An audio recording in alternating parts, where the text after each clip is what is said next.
Hello friends, स्वागत है आप सभी का हमारे चैनल चलो फिल्म सुने में। आज हम एक्सप्लेन करने जा रहे हैं 2022 में आई RRR को। और अगर आपको एनिमेटेड मूवीज का एक्सप्लेन सुनना पसंद है तो मेरा एक दूसरा चैनल है चलो फिल्म सुने एनिमेटेड एक्सप्लेन, तो प्लीज मेरे उस चैनल को भी एक बार विजिट कीजिए और अगर आपको पसंद आता है तो फिर सब्सक्राइब कीजिए। तो let's roll up the intro और चलो फिल्म सुने। तो कहानी शुरू होती है आदिलाबाद के एक जंगल से, जहाँ पर गोंड नाम की एक कम्युनिटी रहती थी। यहाँ पर इनके बीच में कुछ ब्रिटिश के रूलर्स आते हैं और ये वो वक्त होता है जब ईस्ट इंडिया कंपनी का और ब्रिटिशर्स का इंडिया के ऊपर राज चलता था और ये लोग उन्हीं में से होते हैं। यहाँ एक छोटी बच्ची बहुत अच्छा सा गाना गाती है, जो गाना एक ब्रिटिश ऑफिसर की वाइफ को बहुत अच्छा लगता है और वो इसके बाद थोड़े से पैसे दे करके उस बच्ची को जबरदस्ती अपने साथ लेकर के जा रही होती है। ये देख करके उसकी माँ को बुरा लगता है और वो उसका पीछा करती है और इस पर उन्हीं का एक गार्ड उस औरत को मारने वाला होता है कि तभी वो जो ब्रिटिश का ऑफिसर होता है वो ये बोलता है कि बुलेट बहुत ही ज्यादा इंपॉर्टेंट है और वह ऐसे इंडियन के ऊपर फायर करेंगे तो वेस्ट हो जाएगी। और इसके बाद उस लेडी को एक बहुत बड़ी लकड़ी से मार दिया जाता है और वो लोग वहां से निकल जाते हैं और कोई भी कुछ भी नहीं कर पाता है। अब नेक्स्ट सीन में हम दिल्ली को देखते हैं, जहां पर बहुत सारे लोग प्रोटेस्ट कर रहे थे। इन सभी प्रोटेस्टर्स के बीच में एक लड़का उठ करके एक पत्थर मारता है, जिस पत्थर से एक ब्रिटिश ऑफिसर की फोटो टूट जाती है और इसके बाद वो ऑफिसर बोलता है कि इसी वक्त उस लड़के को पकड़ के लेकर आओ। और ये काम करता है राम। राम यहाँ पर इंडियन होता है लेकिन वो फिर भी ब्रिटिश के अंडर में ऑफिसर होता है। वो बिना वक्त गवाए भीड़ के अंदर कूद जाता है और जैसे तैसे मार खाते हुए उस लड़के को पकड़ करके ले आता है और ये सीन देखने में काफी अच्छा होता है। इसके बाद भी उसे बहुत अच्छा रिकॉग्निशन नहीं मिलता है और उसे प्रमोशन भी नहीं दिया जाता है। जब बात मेडल देने की आती है तो ब्रिटिशर्स को ही मेडल दे दिए जाते हैं और किसी भी इंडियन ऑफिसर को कोई भी मेडल नहीं मिलता है। ये देख करके राम को बुरा लगता है क्योंकि वो इतनी मेहनत से काम कर रहा था और उसे प्रमोशन भी नहीं दिया गया। और अब नेक्स्ट सीन में हम यहाँ पर एक आदमी को देखते हैं जो कि नवाब की तरफ से आया होता है। वो यहाँ पर बताता है कि जिस लड़की को वो लोग कुछ दिन पहले लेकर के आए हैं वो गोंड कम्युनिटी की है और वहाँ के लोग काफी ज्यादा एक साथ रहने वाले होते हैं और अगर उनमें से कोई एक भी बिछड़ जाए तो वो उसे ढूंढते हुए कहीं भी आ सकते हैं। और इसीलिए इस वक्त जो गोंड कम्युनिटी का हेड है, जिसका नाम होता है भीम, वो उसी बच्ची को लेने के लिए दिल्ली आ रहा है। लेकिन इतना सुनने के बाद भी वो ब्रिटिशर्स उस आदमी की बात नहीं मानते हैं और उस बच्ची को वापस नहीं करते हैं। अब नेक्स्ट सीन में हम यहाँ पर जंगल में भीम को देखते हैं, जो कि यहाँ पर खुद चारा बन करके बैठा होता है और भेड़िए का वेट कर रहा होता है। पर अब यहाँ पर भेड़िए की जगह शेर आ जाता है, पर फिर भी भीम उसे जैसे तैसे हरा देता है और उसे जाल से बांध देता है और एंड में उसे बेहोश करके पकड़ लेता है। भीम बहुत ही ज्यादा पावरफुल होता है लेकिन वो आम तौर पर काफी शांत रहता है और इसीलिए भीम को पूरी मूवी में पानी से दिखाया गया है कि उसकी पावर पानी की पावर की तरह है और दूसरी तरफ राम की पावर आग की तरह दिखाई गई है।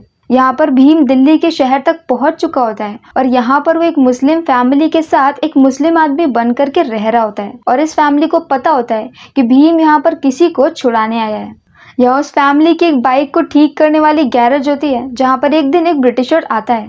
वो बाइक को स्टार्ट नहीं कर पाता है और भीम उसकी जगह बाइक को शुरू कर देता है और ये देख करके उसे गुस्सा आती है क्योंकि उसकी गर्लफ्रेंड हंसने लगती है और इस बात को लेकर के वो भीम की बेमतलब में बहुत पिटाई करता है, पर फिर भी भीम अपना गुस्सा शांत रखता है।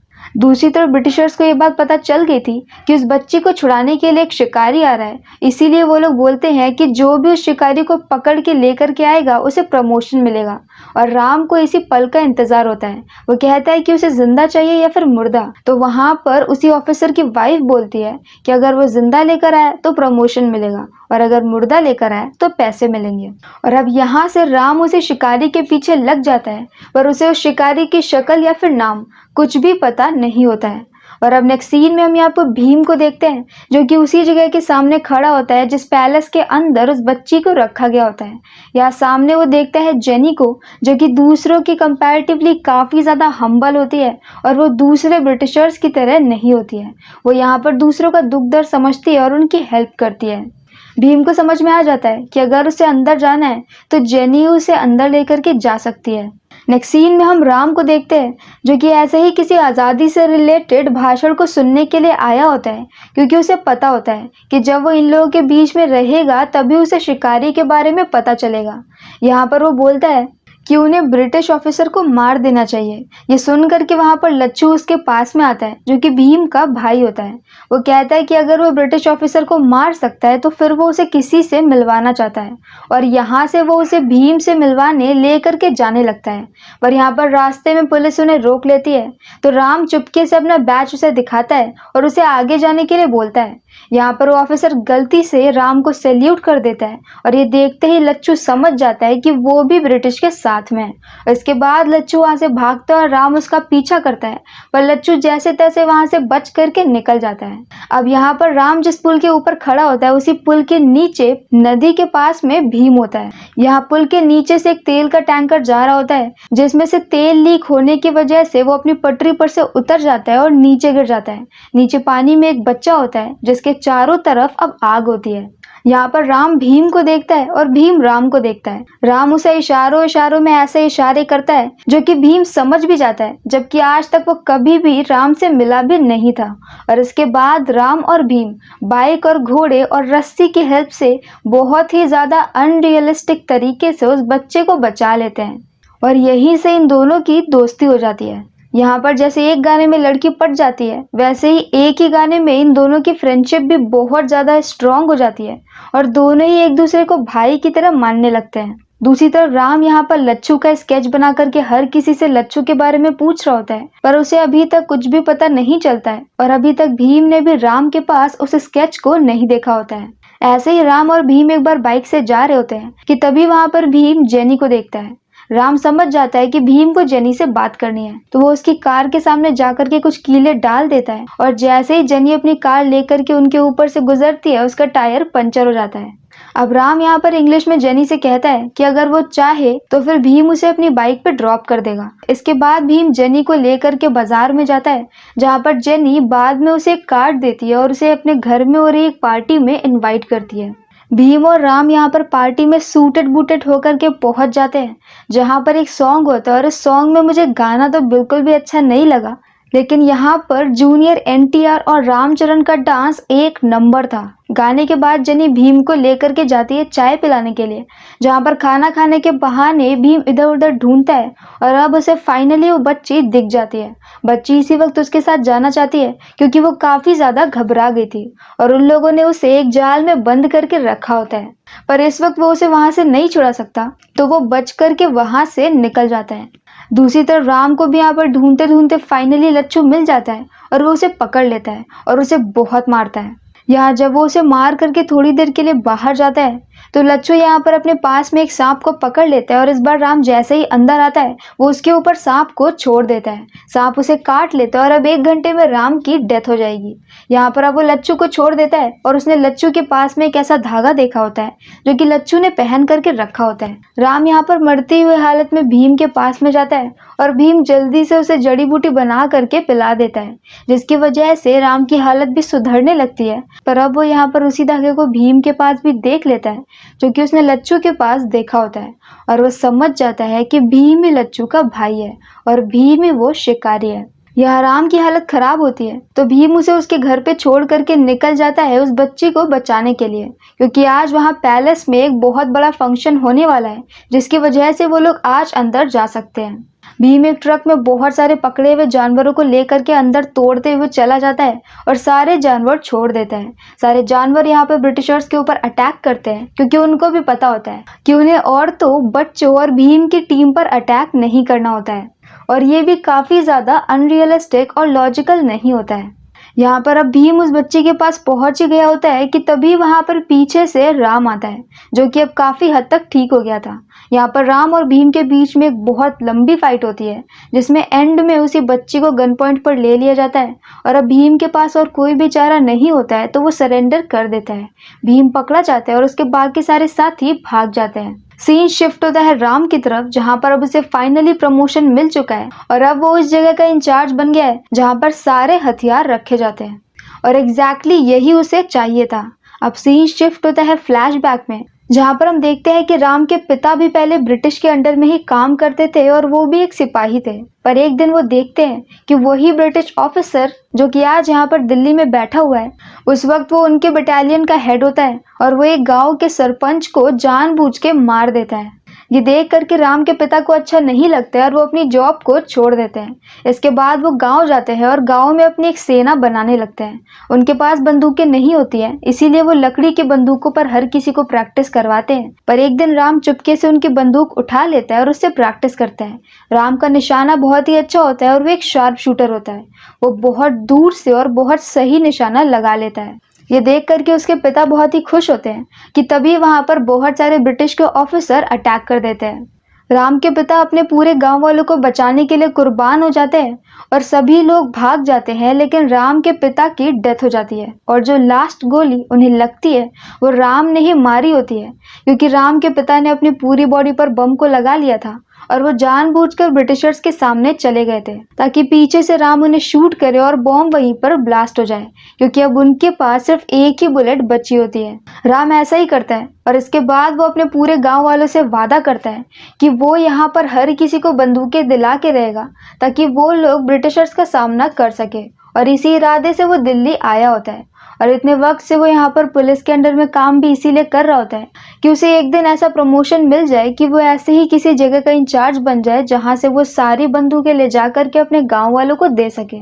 और फाइनली आज ये हो गया होता है। सीन प्रेजेंट टाइम में शिफ्ट होता है जहाँ पर भीम को कोड़े पड़ने वाले थे और ये कोड़े मारने वाला राम होता है। राम को अच्छा नहीं लग रहा था और ब्रिटिश के ऑफिसर ने कहा था कि जब तक भीम अपने घुटने नहीं टेकेगा तब तक उसे कोड़े मारने पड़ेंगे। राम कोशिश करता है कि वो चेन को खींच करके भीम के पैर नीचे कर दे, पर भीम का हौसला बहुत ज्यादा होता है और वो इतने सारे कोड़े खाने के बाद भी खड़ा रहता है।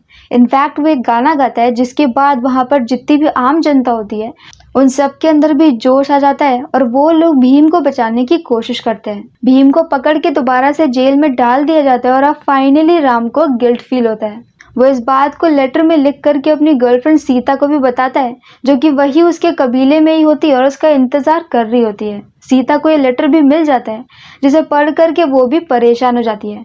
इस मूवी में आलिया भट्ट का रोल बिल्कुल उतना ही है जितने कि लेस के पैकेट में चिप्स होते हैं। अब यहाँ पर क्योंकि भीम कोड़े खाने के बाद भी झुका नहीं होता है तो ब्रिटिश का ऑफिसर बोल देता है कि अब उसे फांसी दे दी जाएगी। अब फाइनली यहाँ पर राम को भीम को बचाने का मन होता है क्योंकि उसने देख लिया था कि बंदूकें ना होते हुए भी सिर्फ भीम के गाने में ही इतना असर था कि सारी जनता में वहां पर जोश आ गया था। इसीलिए वो ब्रिटिश के ऑफिसर से बोल देता है कि उन्हें भीम को नदी के किनारे ही फांसी देनी चाहिए और वो भी उसी बच्ची के सामने जिसे कि बचाने के लिए वो यहाँ पर आया था, और उसे मारने के बाद नदी में ही बहा देंगे। उस ऑफिसर को भी ये प्लान बिल्कुल सही लगता है और अब रात में जाकर के राम हर बंदूक में से गोलियां निकाल देता है ताकि सभी ऑफिसर के पास बंदूकें तो हो लेकिन उसमें बुलेट्स नहीं हो।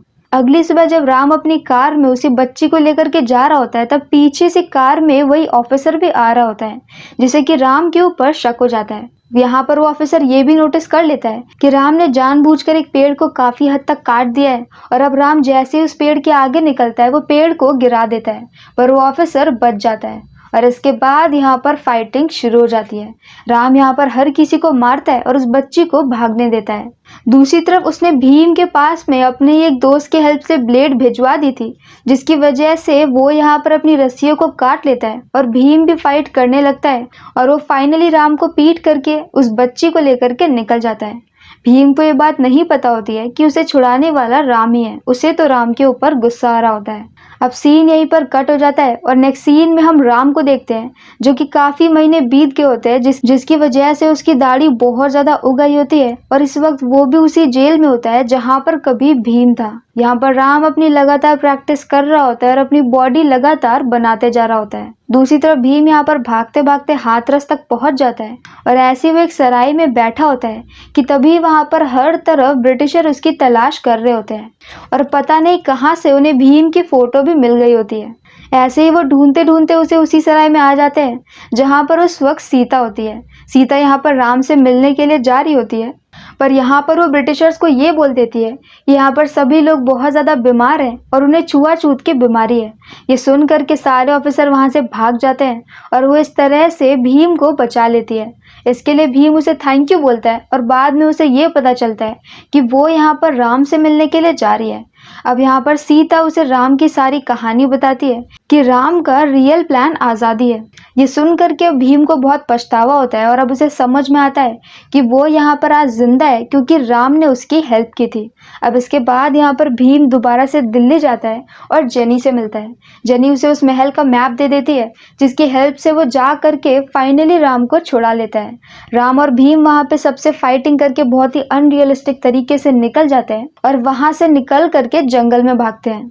जंगल में राम यहाँ पर श्री राम का गेटअप ले लेता है क्योंकि उसके पास इतना वक्त होता है और इसके बाद वो यहाँ पर धनुष से हर किसी को मारना शुरू करता है।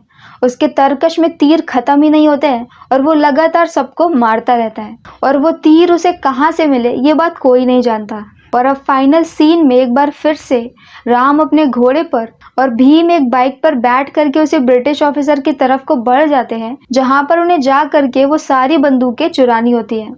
यहाँ पर भी एक अमेजिंग सा फाइट सीन होता है जिसके एंड में उसी ब्रिटिशर की वाइफ की भी डेथ हो जाती है और फाइनली भीम यहाँ पर उसी ब्रिटिश ऑफिसर को भी मार देता है। और अब राम और भीम यहाँ पर ट्रक में सारी की सारी बंदूकें ले करके निकल जाते हैं और फाइनल सीन में फाइनली राम सीता से मिल जाते हैं और भीम के साथ भी उसकी फ्रेंडशिप पहले जैसी हो जाती है और इसी हैप्पी एंडिंग पे ये मूवी यहीं पर खत्म हो जाती है। पर्सनली मूवी देखने में अच्छी थी लेकिन आपको फिजिक्स को साइड में रखना पड़ेगा और काफ़ी सारी जगह पे लॉजिक को भी। तो अगर आपको हमारा एक्सप्लेन पसंद आया हो तो प्लीज़ हमारी वीडियो को लाइक करें, शेयर करें और हमारे चैनल को सब्सक्राइब करें। तो मिलते हैं नेक्स्ट वीडियो के साथ। Bye bye.